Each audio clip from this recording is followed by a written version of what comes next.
мисалы матрица менен эмнени билип алсак болот? Сен туулган күнүңдү жазып туруп, чийип туруп анан ошо менен иштеп чыгабыз. Сенин сапаттарың.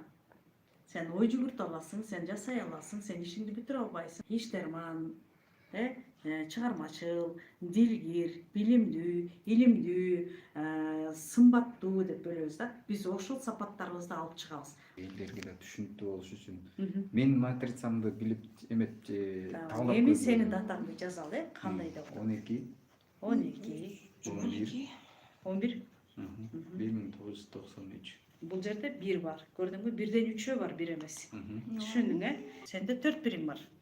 Эми андан башка биякта 2 9 бар. Бул матрица биздеги. Булар эмне дейт? Бул сен жөнүндө сүйлөп атышат да. Түшүндүңбү? Бул кандай адам экенин сүйлөп атат. Бул өзүнө өзү жооп берген адам. Өзү үчүн, бирөө үчүн дагы